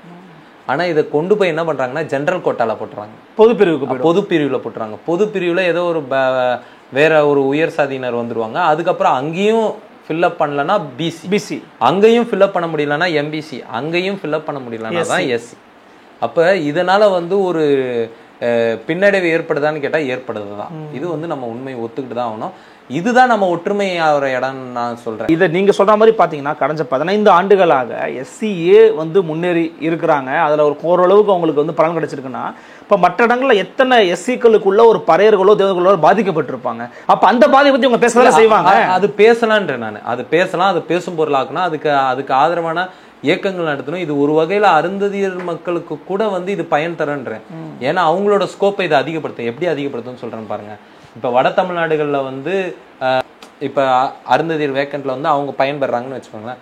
மேற்கு மண்டலங்கள்ல SC பிரிவுல வேக்கண்ட் ஏற்பட சொல்ல SCA எடுத்துக்கலாம்ல. ஆமா, அப்ப அங்க 3% தான் அவங்களுக்கு கிடைக்கணும்ல. அவங்க நினைச்ச மாதிரி 6 கூட போகலாம். ஸோ அந்த மாதிரியான இதுக்கு வந்து இந்த ரூஸ்டர் சிஸ்டத்தில் மாற்றம் ஏற்பட்டால் எல்லாருமே அட்டவணை சாதியில் இருக்கக்கூடிய அனைவருமே பயன்பெறுவோன்ற. அப்போ இது வந்து இதெல்லாம் ஒற்றுமைக்கான இடம்ன்ற. அப்போ இதுலலாம் நம்ம கவனம் செலுத்தணும். மாறா அதெல்லாம் விட்டுட்டு நம்ம எதுலையோ நம்ம வந்து பேசிக்கிட்டு இருக்கோம்னு நினைக்கிறேன். இதில் குறிப்பாக முனைவர் ரவிக்குமார் பேசும்போது மாநிலங்கள் கையில் முழுமையான உரிமையை வழங்குவது வந்து தவறு தான், அது மாதிரி போயிடக்கூடாது. தமிழ்நாடு ஒரு எக்ஸப்ஷனாக இருந்துகிட்டு இருக்கு. கலைஞர் மு. கருணாநிதி அவர்கள் ஒரு தொலைநோக்கு பார்வையோட பண்ணிட்டாங்க, மற்ற மாநிலங்கள் கையில் போகிறது வந்து சரியான அணுகுமுறை இல்லைன்னு சொல்றாரு. நீங்க ஏற்கிறீங்களா? இல்லை, அது வந்து ஒரு வகையில் ஏற்றுதான் ஆகணும். ஏன்னா அவர் வைக்கக்கூடிய லாஜிக் என்னன்னா, இது வந்து சில அரசியல்கார, ஏன்னா அது இங்கே வந்து நடந்துருச்சு. யூபியில் வந்து யோகி ஆதித்யநாத் அந்த அந்த கம்யூனிட்டி பேர் நமக்கு தெரியல, அவங்கள வந்து ஓபிசிலேருந்து எஸ்சி ஆக்கி அவங்களுக்கு 2% ரிசர்வேஷன் கொடுக்குறாரு. அப்போ இதனால வந்து இந்த மாதிரியான விஷயங்கள் நடக்கும்போது மாநில அரசுங்கிட்ட இந்த மாதிரி முழுமையான அதிகாரம் போகிறது வந்து ஒரு வகையில் தவறு தான். நீங்கள் சில எப்படி வந்து ஷெட்யூல் கேஸ்ட்டுன்னு டிக்ளேர் பண்ணுறதுக்கு ஒரு 7 பேராமீட்டர்ஸ் வச்சுருந்தாங்க, அந்த மாதிரி நீங்கள் சில பேராமீட்டர்ஸ் வைங்க. உள்ளொதுக்கீடு கொடுக்கணுன்னா இந்த மாதிரியான பேராமீட்டர்ஸ் வைக்கணும், அதுக்கப்புறம் வந்து இதை நீங்கள் அசன்ட் வாங்கணும்ன்ற வந்து ஒரு விஷயம், ஒரு முறையான நடைமுறை இருந்தால் தான் இது வந்து சில அரசியல் காரணங்களுக்கு இல்லாமல் இது வந்து உண்மையான நியாயமான காரணங்களுக்காக நிறைவேற்றப்படும். இப்போ யோகி ஆதித்யநாத் பண்ணது மாநில அரசாங்களுக்கு அதிகாரம் இல்லைன்னு சொன்னால் யோகி அந்த மாதிரி பண்ண முடியுமா? முடியாதுல்ல. ஏன்னா பிஜேபின்ற கட்சி தொடர்ச்சி என்ன பண்ணிட்டு இருக்குன்னா, எஸ்சி சமூகங்களுக்கு இடையே வந்து ஒரு பெரிய பிளவை ஏற்படுத்துது. ஷெட்யூல் காஸ்ட் மக்களுக்குள்ள ஒரு போலரைசேஷனை உண்டாக்கிக்கிட்டு இருக்கு. அது குறிப்பாக தமிழ்நாட்டில் கூட அவங்க ஒரு வேலை பண்ணாங்க. அருந்ததியருக்கு ஒரு லீடரு, தேவேந்திர குல வேளாளருக்கு ஒரு லீடர், ஆதிதிராவிற்கு ஒரு லீடர்னு மூணு ஒரே கட்சிக்குள்ள 3 லீடர், 3 தலித் லீடர் வச்சு அந்தந்த கம்யூனிட்டியை நீங்கள் பார்த்துக்கோங்க. நீங்கள் 3 பேர் ஒன்றும் சேராதீங்க, உங்கள் மக்களையே நீங்கள் ஒன்று சேர விடாதீங்க. இதுதான் அவங்களுக்கு கொடுக்குற அஜெண்டா. அவங்க என்ன சொல்றாங்கன்னா, நாங்க பாத்தீங்களா தமிழ்நாட்டில் எந்த திராவிட கட்சியோ அல்லது வந்து மற்ற கட்சிகளோ கம்யூனிஸ்டுகளோ கூட பண்ணாததை ஒரு அருந்ததியரை ஒரு தமிழ்நாட்டினுடைய மாநில தலைவராக நாங்கள் போட்டோம், நீங்க போட்டீங்களா? அவர் இணையமைச்சர் கொடுத்தோம், நீங்க கொடுத்தீங்களா? நீங்க அழகு பார்த்தீங்களா? அப்படி நீங்க பண்ணல அப்படின்னும் போது ரெப்ரசன்டேஷனுக்காகவாது பிஜேபி பண்ணுது இல்லை, ஆனா அதை கூட இங்க இருக்கிற மற்ற இயக்கங்கள் பண்ணல தானே. Those representation are not real representation. நீங்க வந்து பிஜேபி ரெப்ரசன்ட் கொடுக்குறாங்கன்னா கொடுக்குறாங்க தான். பக்கத்துல ஆந்திரால மற்ற இடங்கள்ல கூட வந்து தலித் சிஎம்ஸ் வந்துட்டாங்க சார். அதாவது இந்த மாதிரி சோசியல் ஜஸ்டிஸ் பேசின மண்ணுல அது கூட இன்னும் வரலன்னு சேக்கு தமிழரசன் கேட்கிறாரு. அது நியாயமான விஷயம் தான். இப்ப நம்மளும் அதுதானே திமுக நோக்கி கேள்வியை எழுப்புறோம். நீங்க வந்து தமிழ்நாடு மாதிரியான மாநிலங்கள்ல வந்து தமிழ்நாடு வந்து ஒரு பிசி ரூல்டு ஸ்டேட்டுன்றதை நான் ஒத்துக்கிறேன். தமிழ்நாடு வந்து ஒரு பிசி ரூல்டு ஸ்டேட் தான். இங்கே வந்து தலித் மக்களுக்கோ தலித் அரசியல் செயல்பாட்டாளர்களுக்கோ ஒரு போதிய நியாயங்களோ அரசியல் உரிமைகளோ கிடைக்கப்பெறல. இன்றைக்கும் வந்து அவர்கள் வந்து ஒரு அரசியல் அடிமைகளாகத்தான் கருதப்படுகிறார்கள் அவர்களால். நீங்கள் வந்து அரசியல் அடியாட்களை போல தான் கருதப்படுகிறார்கள், அப்படி தான் நடத்தப்படுகிறார்கள். நீங்கள் உரிமையை கேட்டால் வந்து நீங்கள் வந்து சாதி வெறியர். யார்? ஓபிசி வந்து ஷெட்யூல் காஸ்ட் மக்களை பார்த்து சாதி வெறியன்னு சொல்லுவான். அந்த மாதிரியான ஜோக்கெலாம் இங்கே நடக்கும். நீங்கள் அரசியல் உரிமை கேட்டிங்கன்னா, அரசியல் பிரதிநிதித்துவம் கேட்டிங்கன்னா, வேலை இடஒதுக்கீடு கேட்டிங்கன்னா, எங்களை பார்த்து அவங்க வந்து என்ன சொல்லுவாங்கன்னா சாதி வெறியர்கள்னு சொல்லுவாங்க. யார்கிட்ட போய் சாதியை ஒடுக்குமுறை பண்ணணும்னு தெரியல. ஆனால் அப்படியான விவாதங்கள்லாம் வரும். ஸோ அந்த விஷயங்கள் நாம் ஏற்றுக்கலாம். ஆனால் வந்து பிஜேபி வந்து கொடுத்துட்டோன்றதை வந்து பிஜேபியோட போலரைசேஷனுக்கு ஹெல்ப் பண்ணுறீங்க தானே. இப்போ எஸ்சி 7 பிரிக்கிறீங்க, பறையர்கள் பல தேவதூழலர்கள் இருக்கிறாங்க. அப்ப 3 பேருக்குள்ள நீங்க பிரிச்சு பிஜேபி இதை வரவேற்கிறாங்க சார். இப்ப பிஜேபியினுடைய அஜெண்டாக்கு நீங்க இரையாகிறீங்க தானே பொருளாகுது. அப்படி இல்லை. இது வந்து நீங்க எப்படி பார்க்கணும்னா, பிஜேபி வந்து இடஒதுக்கீடுக்கே எதிரான ஒரு பார்ட்டி. இன்னைக்கு இதை ஆதரிக்கிறாங்கல்ல. உள்ஒதுக்கீடு விவகாரத்துல உச்சநீதிமன்றத்தை போய் நாங்கள் வரவேற்கணும்னு சொல்றாங்கல்ல. பிஜேபி வந்து கிரீம் லேயர்ன்ற மேட்டர் இருக்கு. அது ஒப்பீனியன் தான் sir. Creamy layer matter opinion. நாளைக்கு அது ஸ்டாட்யூட்டா மாறாதுன்றதுக்கு என்ன உத்தரவாதம்? இந்த ஒப்பீனியனே தப்புன்ற. You don't overdo your job. உங்களுக்கு என்ன வேலை வந்ததோ அதை மட்டும் பண்ணுங்க. உங்களுக்கு என்ன ப்ரேயர்? நான் என்ன கேட்குறேன், எனக்கு உள்ளொதுக்கீடு சரியா தப்பா அதை பற்றி மட்டும் பேசு. நான் க்ரீம் லேயர் கேட்டேன்னா? நான் க்ரீம் லேயரே கேட்கல, நீங்க ஏன் அதில் கமெண்ட் பண்றீங்க? வளர்ந்தவங்களே வளர்றாங்க. அதாவது இப்போ ஃபார் எக்ஸாம்பிள் ஒரு ஐஏஎஸ் ஆயிட்டாரு, ஒரு எஸ்சில ஒருத்தர் ஐஏஎஸ் ஆயிட்டாரு. அவருடைய பையனுக்கு நல்ல ஒரு வாய்ப்பு கிடைக்குது, பொருளாதார சூழல் கிடைக்குது, நல்ல ஒரு எம்பவர்மெண்ட் கிடைக்குது. அதனால அவர் திருப்பி வந்து அவர் ஐஏஎஸ் ஆகவோ அல்ல அடுத்த அதிகார பதவிகளுக்கோ போய்கிட்டே இருக்கிறாரு. அப்ப இது வந்து ஒரு குறிப்பிட்ட இடத்துல வந்து வீக்கமாக தவிர வளர்ச்சியா இல்ல, பகிர்ந்தளிக்கப்படலன்னு சொல்றாங்க. நீங்க அப்படி பார்க்க முடியாது. இப்ப ஒரு ஊர்ல ஒருத்தர் ஐஏஎஸ் ஆனார்னு வச்சுக்கோங்களேன், அந்த ஊர்ல இன்னொருத்தர் ஐஏஎஸ் ஆவார். அதை நீங்க ஒரு குடும்பம்னு பார்ப்பீங்களா, அந்த ஊருன்னு பார்ப்பீங்களா? அந்த ஊரை பார்த்தா அந்த மாவட்டம் ஆகும், அந்த மாவட்டத்தை பார்த்தா அந்த மாநிலம் ஆகும். கொஞ்சம் பொறுமையாக தான் நடக்கும். நீங்கள் வந்து 2000 வருஷமா ஒரு இடஒதுக்கீடு முறையை கடைபிடிச்சிங்க. தலையிலேருந்து வந்தவன் பிராமணன், தோல்லேருந்து வந்தவன் சத்திரியன், தொடையிலேருந்து வந்தவன் வைசியன், காலிலேருந்து வந்தவன் சூத்திரன், இது 4ல் சேராதவன் பஞ்சமன். நீங்கள் அந்த இடஒதுக்கீடுக்கு முறை மாற்றா இதை பாசிட்டிவ் டிஸ்கிரிமினேஷன்றாங்க. நீங்கள் பண்ணது negative discrimination. That negative discrimination is carried out for 1200 years. இந்த positive discrimination not even 100 years. அப்போ 50 ஆண்டுகளாக தான் இருக்குது. அப்போ 50 ஆண்டுல வந்து இவன் ஐயோ கலெக்டர் பையன் கலெக்டர் ஆயிட்டான், நீ உன் தாத்தா ஜட்ஜு, உங்க அப்பா ஜட்ஜு, நீ ஜட்ஜு, உன் பையன் சீனியர் அட்வொகேட் சுப்ரீம் கோர்ட்ல, நாளைக்கு அவன் ஜட்ஜ் ஆக மாட்டான்றதுக்கு யாருக்கும் உத்தரவாதம் இல்லை. அப்போ 4 தலைமுறையாக ஜட்ஜ் அவங்களை ரிசைன் பண்ணிட்டு போயிடுங்க. ஐயோ ஜட்ஜான வீட்டுல இருந்து நானே இன்னொரு ஜட்ஜ் ஆயிட்டாங்க. என்ன சார் இதெல்லாம்? நீங்க வந்து இங்க லெவல் பிளே யாரால பண்ண முடியும்? அந்த தீர்ப்பை சொன்னவரே வந்து பாத்தீங்கன்னா ஐ திங்க் சோ அவரும் தலித் இல்ல அவரு தலித். இதுதான் என்ன பிரச்சனைனா, பாபர் மஸ்ஜித் தீர்ப்புல ஆர்டிகல் 142 அது ஸ்கோப்பை வந்து பாபர் மஸ்ஜித் வந்து இடிச்சது சரின்னு சொன்னது ஒரு இஸ்லாமியர். சரிங்களா? இது வந்து வரலாற்றில் நகைமுரன்களா நடக்கும். நம்ம அதை வந்து ஒன்றும் பார்க்க முடியாது. சொந்த இதுவை வச்சே கண்ணை குத்துறது. அப்படி பார்த்தீங்கன்னா இவங்களுக்கெல்லாம் வந்து இந்த வழக்கை விசாரிக்கிறதுக்கு உரிமையே இல்லை சார். இடபிள்யூஎஸ் வழக்கை யார் சார் விசாரிச்சா? பார்ப்பனர் ஜட்ஜுகள் விசாரிச்சாங்களா? அவங்களுக்கு லேட்டன் பயஸ் இல்லை, அவங்க எப்படி சார் விசாரிக்கலாம்? இதெல்லாம் கேட்டுகிட்டே போனோன்னா கேட்டுகிட்டே நம்ம போகலாம். சரிங்களா? நீங்கள் ஏன் இடஒதுக்கீடை பற்றி விசாரிக்கிறீங்க? இடஒதுக்கீடுனால் பாதிக்கப்பட்டவர்கள் நீங்கள்ல. அதுக்கு பேரே positive discrimination, not only affirmative action, it is also a positive discrimination. சரிங்களா? அப்போ நான் பாசிட்டிவ் டிஸ்கிரிமினேஷன்னால நீங்கள் யார் டிஸ்கிரிமினேட் பண்ணப்படுறா? புரியுது. ஸோ நீங்கள் வந்து இந்த க்ரீமி லேயர்ன்ற வாதத்துக்குள்ளே நம்ம போனோன்னு வச்சுக்கோங்களேன், நீங்கள் வந்து அங்கே யாரால போட்டி போட முடியும்? நல்ல ஒரு எம்பவர்டா இருக்கிறவங்க, பொருளாதார பின்னணி இருக்கிறவங்க தான் பண்ண முடியும். பொருளாதார பின்னணி வந்தது தான் யூபிஎஸ்சி எக்ஸாம் படிக்க முடியும். பொருளாதாரத்தில் வலிமை பெற்றது தான் ஐஐடி என்ட்ரன்ஸ் எக்ஸாம் பற்றி சிந்திக்க முடியும். சார், என் வீட்டு பிள்ளையோட கனவும் ஒரு பார்ப்பனர் வீட்டு குழந்தையோட கனவும் ஒன்றா இல்லை சார். என் வீட்டு குழந்தைகிட்ட போய் நீ என்ன ஆகணும்னு கேட்டேன்னா அதிக ஆட்டோ டிரைவர் ஆகிற கனவுலாம் இருக்குது. ஏன் அந்த கனவு வருது? சாதாரண ஒரு எஸ்ஏ ஆகிற கனவு தான் இப்போயே துளிர் விட்டுருக்கு. புரியுதுங்களா? அவங்க கனவு ஏன் வந்து சின்னதாக இருக்குது? ஏன்னா அவங்க சூழல் அப்படி. அவங்க கனவு, நீங்கள் ஒரு பார்ப்பனர் வீட்டு குழந்தைகிட்ட போய் உனக்கு என்ன கனவுன்னு ஒரு 6வது படிக்கிற பையனை போய் கேட்டிங்கன்னா, எனக்கு ஐஏஎம்ல ஐஐடியில் போகணும், நான் யூஎஸ் போகணும், நியூயார்க் போகணும், அத்திம்பேர் மாதிரி நான் அங்கே போனோம் இங்கே போனோன்னுவான். புரியுதுங்களா? அதுக்கு காரணம் அவன் சூழல். நான் என்ன கேட்குறேன், இத்தனை வந்து ஏழை தலித்துகளுக்காக வருத்தப்படுறவங்க ஏன் வந்து இந்த உச்சநீதிமன்றம் சுயோமோட்டோவாக நீங்கள் எடுக்கலான்னு சொன்னபோது நாங்கள் எடுக்க மாட்டோன்னு ஏன் சொல்லிச்சு? அந்த மலமல்லும் தொழிலாளர்கள் வழக்கில் பாஷா சிங்னு ஒருத்தர் ஒரு புத்தகம் எழுதியிருக்கார் சார், தவிர்க்கப்பட்டவர்கள். வாய்ப்பு இருந்தால் அதை போய் படிங்க. அதில் சட்ட ரீதியாகவே வந்து அந்த மலமல்லும் தொழிலாளர்கள் பட்ட அவலத்தை பாருங்கள். இன்னைய வரைக்கும் அவங்களுக்கு என்ன சார், அந்த கட்டுரையில் அந்த தீர்ப்பில் வந்து ஒருத்தரோட கட்டுரையை குறிப்பிடுறாங்களா, தமிழ்நாடை சேர்ந்த ஒரு ரவிச்சந்திரன், அவர் ரியாஸ் முகமது, என்னோட இனிய நண்பர் தான் அவர். அவருடைய கட்டுரையை குறிப்பிடுறாங்களா, அவர் ஏழையா இருப்பதனால் மலமல்னாரா, அவர் சாதி அவரை மலமல்ல சொல்லிச்சா? சாதி தான். அப்ப நீங்க எப்படி மடைமாட்டுறீங்க பாருங்க. அவர் கட்டுரையாளரோட நோக்கமே அது இல்லை. கட்டுரையாளரோட குமுறலே வந்து தான் ஏழையா இருப்பதால் நான் பிஹெச்டி படித்து விட்டு மலம் அழுகிறேன் என்பதல்ல, தான் இந்த சமூகத்தில் பிறந்ததாலேயே தான் மலம் அழ வைக்கப்படுகிறேன், நிர்பந்திக்கப்படுகிறேன். அப்ப இதெல்லாம் பேச மாட்டேங்கிறீங்க. நீங்க எத்தனை மத்திய பல்கலைக்கழகங்கள் எடுத்துக்கங்க, எத்தனை வந்து group A, group B, group C பொறுப்புகளை எடுத்துக்கங்க ஒன்றிய அரசுங்கள்ல. இதுல எங்க வந்து ஃபுல் எஸ்சி ரிசர்வேஷன் எங்க பின்பற்றப்பட்டிருக்கு? பின்பற்றப்படலாம் படல. இங்க ஐஐடிலே கூட ஏன் வேக்கண்ட்? ஏன்னா என்னால அங்க போய் கம்பீட் பண்ண முடியல. அந்த லெவல்ல என்னால போய் ஏன் கம்பீட் பண்ண முடியல? என்னால முடியல. அங்க வந்து அந்த போய் கம்பீட் பண்ணவங்க யாரா இருக்காங்க? கொஞ்சம் எம்பவரான தலித்தால தான் முடியுது. புரியுதுங்களா? நான் இன்னொன்னு, எனக்கு வச்ச 7 பேராமீட்டர்ஸ்ல எக்கனாமிக் எங்கேயுமே வரல.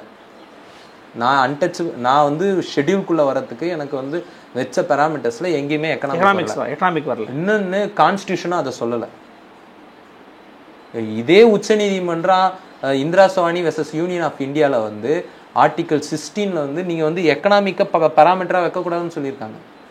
ஓபிசி கிரீமி லேயர் இருக்குல்ல, அது தப்புன்றேன். அதை எதிர்க்கிறீங்க? ஆமா, அது ஒரு வகையில் அது தப்பு தானே. நீங்க வந்து அவங்க டிஸ்கிரிமினேஷனால இதுவாக இருக்காங்களா, பாவர்ட்டினால அவங்க ஓபிசி தானாங்களா? அதை அவங்க தான் போராடணும். சரிங்களா? சாதியோட சுத்தினா ஒன்றும் பண்ண முடியாது. ஆனால் இன்னைக்கு வந்து எஸ்சி/எஸ்டி இதுல வந்து நீங்க வந்து கிரீம் லேயரை கொண்டு வருவதன் மூலம் இந்த மாதிரி வந்து மேலே போய் போட்டியிடக்கூடிய அட்டவணை சாதி மக்களுடைய வாய்ப்புகளை நீங்க வந்து பறிக்கிறீங்கன்னு அர்த்தம். நீங்க வந்து ஒரு யூபிஎஸ்சி எக்ஸாமுக்கோ இல்ல, அது வந்து பறிக்கிறதுன்னு நீங்க சொல்றீங்க இல்லையா, அது அவங்க தரப்புல என்ன சொல்றாங்கன்னா அது இன்னொரு ஏழை தலித்துக்கு தான் போகுது, அது இன்னொரு ஏழை எஸ்சிக்கு தான் போகுது. இன்னும் பணக்கார தலித்தே போக முடியலன்னு இருக்கு. நீங்க ஏழை தலித்துக்காக நீங்க வருத்தப்பட்டு அது தீர்ப்புல சொல்லி அவ்வளவு வருத்தப்படுறாங்க. அவ்வளவு வருத்தப்படுறீங்களா? எத்தனை ஏழை தலித்துகள் ஆக்கிரமிப்புன்னு எங்களை அகற்றுறாங்கன்னு வழக்கு போட சொல்ல என்ன சொன்னீங்க? எத்தனை ஏழை தலித்துகள் போயிட்டு வன்கொடுமைக்காக உச்ச நீதிமன்றம் வரைக்கும் வந்து ஏதோ ஒரு 5-6 கம்யூனிஸ்ட் வக்கீல்களும் 5-6 அம்பேத்கரிய வக்கீல்களையும் வைத்துக்கொண்டு உச்ச நீதிமன்றம் வரைக்கும் தலித் மக்கள் நியாயம் ஏந்தி போன போது என்ன சொன்னீங்க? ஏழைகள் தானே நியாயமான தீர்ப்பா வழங்குனீங்க? இல்ல இது வந்து இந்த கேஸ்ட் இந்து மெஜாரிட்டி சொசைட்டியோடைய மைண்ட் செட்டே என்னன்னா, நான் நியாயம் பேசும்போது அவன் சட்டம் பேசுவான், நான் சட்டம் பேசும்போது அவன் நியாயம் பேசுவான். நான் இன்னைக்கு வந்து கான்ஸ்டியூஷனை பேசுறேன் இடஒதுக்கீடுக்காக, அவன் என்ன பேசுறான்னா ஏழைகள்ன்ற ஒரு நியாயத்தை பேசுறான். அந்த நியாயம் அநியாயம். அவன் தலித் ஏழைகளுக்காகவும் வருத்தப்படுறவனும் கிடையாது, தலித் ஏழைகளுக்காகவும் வருத்தப்படுறவன் கிடையாது. ஒரு காலமும் அவங்க ட்ராக் ரெக்கார்டு அப்படியும் கிடையாது. அவங்க அந்த மாதிரி ஒரு ட்ராக் ரெக்கார்டை எங்கேயுமே மெயின்டைன் பண்ணலை. எங்கே மெயின்டைன் பண்ண? வரலாற்றில் ஒரு சம்பவம் சொல்லுங்கள். இது வரைக்கும் வந்து அந்த உச்சநீதிமன்ற தீர்ப்பில் வந்து அந்த மலமல்லும் தொழிலாளர் ஒரு PhD ஸ்காலருக்காக அவ்வளோ வருத்தப்படுறீங்களா? மலமல்லும் தொழிலாளருக்காக நீங்கள் என்ன பண்ணி கிழிச்சிங்க? இப்படியே கேட்குறேன், என்ன பண்ணீங்க? உச்சநீதிமன்றம் என்ன பண்ணுச்சு? இன்னைக்கு மேனுவல் ஸ்கேவெஞ்சிங்கால செத்துக்கிட்டு இருக்கானே, தமிழ்நாடு அதில் முன்னிலையில் இருக்குது. என்ன பண்ணி தொலைச்சிங்க? அதில் ஒன்றும் பண்ணலை. அப்போ அவ்வப்போது சில கமெண்ட், சில பஞ்சு டைலாக் மட்டும்தான் விடுறாங்க. இன்னைய வரைக்கும் சுப்ரீம் கோர்ட் வந்து சுயூமோட்டோ, எந்த கோர்ட்டுமே சுயூமோட்டோவா கேஸ் எடுக்கல சார், எடுக்க முடியாதுங்க சார். ஏன் அந்த தடை? அதை பற்றி பேசுவோம். ஏழை தலித்து தானே, அதை பற்றி பேசுவோம். ஏன் சப்ளானை திருப்பி அனுப்புறேன்னு தமிழ்நாடு கவர்மெண்ட்டை கொஸ்டின் பண்ணுங்க. 960 கோடி ஏன்டா திருப்பி அனுப்பிச்ச நீ யூனியன் கவர்மெண்ட்டுக்கு? இவ்வளவு பிரச்சனை இருக்கு அன்டச்சபிள்ஸ்க்கு, இவ்வளவு பிரச்சனை, மேனுவல் ஸ்கேவெஞ்சிங் டெத் நடக்குது, இத்தனை பேருக்கு வந்து அட்ராசிட்டி அனுபவிச்சவங்க பல பேருக்கு வந்து நிதி கிடைக்காம இருக்குது. ஏன் வந்து நீ 960 கோடி எனக்கு பணம் என்னால் செலவு பண்ண முடியலன்னு ஏன் திருப்பி அனுப்பிச்சேன்னு அதை கேளுங்க. ஏன் ஒன்றிய அரசை ப்ராப்பராக நீ ஏன் செலவு பண்ணலன்னு கேளுங்க. சப்ளானை நீ ஏன்டா வந்து தூக்குனன்னு கேளுங்க. கேட்கணும்ல. ஏழை தலித்துகளுக்காக வருத்தப்படுறீங்களா? ஏழை தலித்துகள் இன்னும் பட்டா வாங்காம இருக்கிறோம்ல, அதை பத்தி பேசணும்ல உச்சநீதிமன்றம். ஏழை தலித்துகளுக்கு இன்னும் டிப்ரெஸ்டு கிளாஸ் லேண்டு கிடைக்கல, டிசி லேண்டு, அதை பத்தி பேசணும்ல. மானிய நிலங்கள்லாம் வந்து வகை மாற்றம் செய்யப்பட்டிருக்குல்ல சார். மொத்தம் 100க்கும் மேற்பட்ட மானிய நிலங்கள் இருக்கு. அதுல 4 வகை மானியங்கள் தவிர மற்ற எல்லா மானியங்களும் ஒழிக்கப்பட்டுருச்சு. அந்த 4 வகை மானியங்களும் SC/ST கொடுக்கப்பட்ட மானியங்கள். ஓகே, சரிங்களா? வெட்டியா மானியம், தோட்டி மானியம், பறைய மானியம், சக்லி, இப்படி சில மானியங்கள் இருக்கு. சரிங்களா? இந்த 4 மானியங்கள் வகை மாற்றம் செய்யப்பட்டிருக்கு. அதை பத்தி இருந்தீங்கன்னா கோர்ட்டு கவலைப்பட்டுச்சா? அதெல்லாம் ஏழை தலித்துகள் தானே. யார் சார் மானிய நிலம் வாங்குவா? டாக்ஸ் கட்டுற தலித்தா வாங்குவாங்க? இல்லை. இன்னொன்று, 100% தலித்தில் 1% தலித் தான் சார் மாத சம்பளமே வாங்குறான், உறுதி செய்யப்பட்ட மாத சம்பளம். நேற்று கூட மது சத்யா ஒரு பேட்டியில் சொன்னார், உறுதி செய்யப்பட்ட மாத சம்பளமே கூட 1% தலித்து தான் வாங்குறான். அப்ப அப்படி இருக்கு. அந்த 1% தலித்து தான் போய் போட்டி போடவும் முடியும், பேசவும் முடியும். என்ன பண்றீங்கன்னா, ஒரு ஆட்டோ தொழிலாளி வந்துட்டார், ஒரு இது வந்துட்டார், அது வந்துட்டார், சில எக்ஸம்ஷன் நடக்கும் அப்பப்ப. யாரோ தடுமாறி பொரோட்டா அடிமட்டத்தில் இருக்கிறவங்க கூட ஐஏஎஸ் ஆவார், அது எக்ஸம்ஷன். எல்லாம் பொரோட்டா போடுறவங்களா ஐஏஎஸ் ஆவார். விதிவிலக்கு விதியாகாது. விதிவிலக்கு என்றைக்குமே விதியாகாது. விதிவிலக்குகளை வைத்து விதியை தீர்மானிக்கவும் கூடாது. நீங்க அதை தான் பண்ணிட்டு இருக்கீங்க. நீங்க வந்து ஒரு கிராமத்துல இருக்கக்கூடிய தலித்துக்காக யோசிச்சீங்கன்னா, கிராமத்துல இருக்கக்கூடிய தலித்துகள் எப்படி அவனுக்கு எதிராக வந்து சட்டத்தை முறையாக பயன்படுத்தணும்னு யோசிங்க. அவனுக்காக சப்ளானை எப்படி நிறைவேற்றுறதுன்னு யோசிங்க. அதை பற்றிலாம் யோசிங்க. இங்கே இடஒதுக்கீடுல நீங்கள் க்ரீம் லேயர் கொண்டு வந்துட்டீங்கன்னா, இன்னைக்கு எப்படி வந்து பல காலி இடங்கள் இருக்கோ, நீங்கள் வைக்கிற பெஞ்ச்மார்க்கை சில எம்பவர்டு தலித்தால தான் அச்சீவ் பண்ண முடியுது. ஆமாம், அந்த எம்பவர்டு தலித் யாருன்னா தெரியாமலாம் அவங்களோட அப்பா அம்மாக்கள் வந்து ஒரு ஐஏஎஸாவோ இதுவாவோ ஏதோ தன் சொந்த முயற்சினால தடுமாறி இந்த சாதியை இந்த பெரும்பான்மை சமூகத்தில் போய் பொருளாதார ரீதியாக வலிமை பெற்று தன் குழந்தைங்களுக்கு முறையான கல்வி கொடுக்குறாங்க. அவங்க தான் போயிட்டு அந்த பெஞ்ச்மார்க்கை ரீச் பண்ண முடியுது. நீங்கள் அவங்களையும் நீ வந்து கிரிமி லேயர்னு சொல்லி ஒதுக்கிட்டு, அப்போ யார் நீங்கள் அதெல்லாம் வந்து ஓசிக்கு கொடுக்க பிளான் பண்ணுறீங்களா? அப்போ இடபிள்யூஎஸ்க்கு ஏன் அதை பண்ணலை? இடபிள்யூஎஸ்ல 8 லட்சம் 2 ஏக்கர் நிலம்னு வச்சிங்களேன். ஏன் சார் நீங்கள் மங்குனி பார்ப்பனர் பற்றியா சவுண்டி பார்ப்பனர் பற்றியும் யோசிக்கலாம்? என்னைக்குன்னா நீங்கள் அவங்கள பற்றி சிந்திச்சிருப்பீங்களா? பறையன்ல ஏழை இருக்கிறான், அருந்ததியர்ல ஏழை இருக்கிறான், பல்லர்ல ஏழை இருக்கிறான்னு ஃபீல் பண்ணுறீங்களா? உங்கள் பார்ப்பனர்ல ஏழை இருக்கிறானே அவனை பற்றி ஃபீல் பண்ணீங்களா? அவனுக்காக சட்டம் கொண்டு வரேன்னு சொல்லிட்டு ஹாயா 2 ஏக்கரை வந்து ஒரு பெஞ்ச் மார்க்காக வச்சிங்க, 8 லட்சத்தை பெஞ்ச் மார்க்காக வச்சிங்க. அதில் சவுண்டியும் மங்குனியும் உங்கள் கூட போட்டி போட முடியுமா? கொண்டு வந்த அயோக்கியத்தனத்தை கூட நியாயமா பண்ணீங்களா? அது ஒரு அயோக்கியத்தனமான, அதுலயே அநியாயம் பண்ணீங்களா? அதுலயே உங்க சமூகத்துல இருக்கக்கூடிய உண்மையான ஏழைகளுக்குன்னா அதுல எதனா ஒரு நியாயம் பண்ணீங்களா? நீங்க பழனியில போய் பாத்தீங்கன்னா பாத்திரம் கழுவாங்க ஒரு பார்ப்பனர், அவங்க பேர் மங்குனி பார்ப்பனர்கள் நினைக்கிறேன். ஈமச்சடங்கு செய்வாங்க, அவங்க பேர் சவுண்டி பார்ப்பனர் நினைக்கிறேன். இவங்களை பத்தி நீங்க வந்து இவங்களை வச்சு ஜென்டில்மேன் படம் எடுப்பீங்க. ஆனா அதிகாரத்தை யார் அனுபவிப்பீங்க? ஐயங்காரம், வடகலை ஐயங்காரம், தென்கலை ஐயங்காரம், ஐயரும் தான் அனுபவிக்கிறீங்க. இவங்களை வச்சுட்டு மேடைகள்ல பேசுறீங்க. இவங்களை வச்சுட்டு எழுதுறீங்க. ஏழைகள் இருக்கிறாங்க, ஏழைகள் இவங்களை வச்சு வச்சு வச்சு வச்சு பேசி இடபிள்யூஎஸ்னு உன்னை கொண்டு வந்தீங்க. அந்த இடபிள்யூஎஸ்ல அவன் என்ன 8 லட்சமா சம்பாதிக்கிறான்? அப்ப இதெல்லாம் கேட்கணும்ல. இதெல்லாம் வந்து எவனை கேட்கறதுக்கு யாருமே இல்லைன்றதுக்காக நீங்க சொல்றதெல்லாம் நியாயமாயிடாது, நீங்க சொல்றதெல்லாம் சட்டமும் ஆயிடாது. உள்ஒதுக்கீடு தீர்ப்பு சரிங்கிறீங்க. ஆனா உள்ஒதுக்கீடு தீர்ப்பு சரி, அதில் வந்து அடாவடித்தனமாக உச்சநீதிமன்றம் சொல்லக்கூடிய அந்த கிரிமினல் வாதத்தில் முளையிலேயே கிள்ளி எறிய வேண்டும். காரணம், உச்சநீதிமன்றத்தை வந்து நம்ம வந்து ஒரு கடிவளம் போட்டு நீங்க வந்து அது என்னதான் வந்து ஒரு கான்ஸ்டிடியூஷனல் அத்தாரிட்டியா இருந்தாலும் கூட நீங்க மக்களால் தேர்ந்தெடுக்கப்பட்ட பிரதிநிதிகள் தான் இடஒதுக்கீடை பத்தி பேசணுங்க சார். ஏன்னா அவங்க தான் மக்கள் கிட்ட இருந்து வராங்க. நீங்க வந்து அமெரிக்கா மாதிரி மக்களால் தேர்ந்தெடுக்கப்பட்டவர்கள் அல்ல நீதிபதிகள், சரிங்களா? அவங்க வந்து நேத்து வரைக்கும் வக்கீல், நான் மறுநாள்ல இருந்து ஜட்ஜு. அவங்களுக்கு ரிசர்வேஷன் இல்லை. அவங்களுக்கு ரிசர்வேஷன் இல்லை. ரிசர்வேஷன் இல்லைன்னா என்ன நடக்குன்னா உச்சநீதிமன்றம் மாதிரி தான் இருக்கும் ஒவ்வொரு கவர்மெண்ட் ஆஃபீஸும். மக்கள் புரிஞ்சுப்பாங்கன்னு நினைக்கிறேன். ஓகே, சந்திரசூத் மாதிரியான ஆட்கள் தான் கலெக்டர் ஆவாங்க. எனக்கு ஒன்றும் பர்சனல் வெண்டேட்டா கிடையாது அவங்க மேலாம். நான் உழைக்கிறேன், நானும் வழக்கு நடத்துகிறேன், என்னால் ஜட்ஜ் ஆக முடியல, நீங்கள் ஜட்ஜ் ஆகுறீங்களா? உங்கள் கொலிஜியத்தில் உங்கள் பேரை முன்மொழியறதுக்கு உங்களாலே ஒருத்தர் முன்மொழிகிறார்ல. சும்மா கண் துடைக்கிறதுக்கு 5 பிராமணரை போட சொல்ல ஒரு எஸ்சியை போட்டுக்கிறீங்க, ஒரு பிசியை போட்டுக்கிறீங்க. உங்கள் வேலை என்னமோ அது கரெக்டாக பர்ஃபெக்டாக நடத்திடுறீங்க. அப்போ இது எல்லாம் வந்து நீங்கள் நம்ம ஆய்வுபடுத்த வேண்டியது. இன்னொன்று, எல்லா இடஒதுக்கீட்லையும் தீர்ப்பு சொன்னவங்க வந்து பெரும்பான்மையினால அந்த பெஞ்சில் வந்து அங்கம் வகிக்கிறவங்க பார்ப்பனராக இருக்கிறாங்க. இதுவே வந்து ஒரு லேட்டன்ட் பயாஸ் சார். மரபு ரீதியாக ஒரு முறை உண்டு நீதிமன்றங்களில். எனக்கு இந்த வழக்குனால் நான் ஆதாய பெறுபவனாக கருதப்பட்டால் அந்த நீதிபதியை தானா முன் வந்து நான் இந்த வழக்குல இருந்து நாகரிகமா சொல்லுவேன். ஜெயலலிதா எத்தனையோ நீதிபதிகள் வந்து ரொம்ப நேர்மையோடு நான் இதுல தீர்ப்பு சொல்லங்க. ஏதோ ஒரு காலத்துல அவரோட எனக்கு தொடர்பு இருந்தது, அவர் என் நண்பராக இருக்கிறார், என்னென்னமோ சொல்லிட்டு ரொம்ப நேர்மையா வெளியே இருக்காங்க. இவங்களாம் என்ன பண்ணிருக்கோன்னா, நாங்களாம் பார்ப்பனராக இருக்கிறோம், நாங்கள் விலகிடுறோம், யாருன்னா வந்து ஓபிசிகளையும் ஷெட்யூல் காஸ்ட் மக்களையும் மைனாரிட்டி மக்களையும் வச்சு இந்த வழக்கை நடத்திக்கோங்க. இடபிள்யூஎஸ்லேயும் அப்படி விலகிட்டு இருக்கணும். பாபர் மஸ்ஜித் தீர்ப்பில் கூட அப்படி விலகிட்டு இருக்கணும். எஸ், இந்துக்கள் நீங்க தீர்ப்பை சொல்லிடக்கூடாது, இது கேட்டா உள்நோக்கம் கற்பிக்கிறேன்னு. அது அப்படி இல்லை. இது ஒரு வகையில இது என் ஆதங்கம். புரியுது. அப்ப நீங்க கிரீம் லேயர் சொல்றது மூலம் நீங்க வந்து தலித்துகளோட வாய்ப்பை மேலும் வந்து கீழே இருக்கிறீர்கள்னு தான் அர்த்தம். இது ஒரு காலமும் வந்து இது வந்து நீங்க ஏழை தலித்துகளுக்காக என்றைக்குமே சிந்தித்ததே கிடையாது. உங்கள் சிந்தனையெல்லாம் உங்களை பற்றியதாக தான் இருக்கிறது. உங்களது வாய்ப்புகளை நீங்கள் பரவலாக்குவதற்காக ஏழை தலித்துன்ற ஒரு காரணத்தை கொண்டு வந்து அப்பாவி மக்களை ஏமாற்றுகிறீர்கள். இப்போ என்ன நினைப்பாங்கன்னா, ஏதோ ஒரு கிராமத்தில் இருக்கிற ஒரு ஏழை தலித் வந்து என்ன நினைப்பாரு, இந்த கிரைட்டீரியா எடுத்துட்டா நம்மளால ஐஐடிக்குள்ள போயிட முடியும்னு நினைக்கிறாரு. அப்படி இல்லை. அதனால வந்து இது வந்து இந்த உச்சநீதிமன்ற அந்த கருத்தை நாம் கடுமையாக கண்டிக்க வேண்டிய தேவை இருக்கு. நிச்சயமா இந்த உள்ஒதுக்கீடு விவகாரம் குறித்தும் இந்த கிரீமி லேயர் விவகாரம் குறித்தும் ரொம்ப டீட்டெயில்டாக, ரொம்ப நேர்மையாகவும், ரொம்ப ஆழமாகவும் உங்களுடைய விவரங்கள் அப்படிங்கிறது வந்திருக்கிறது. எங்களுக்காக ஒரு வருகனையும் கருத்து மிக்க நன்றி. நன்றி நன்றி அவர்களே. மீண்டும் சந்திக்கலாம். நன்றி, வணக்கம்.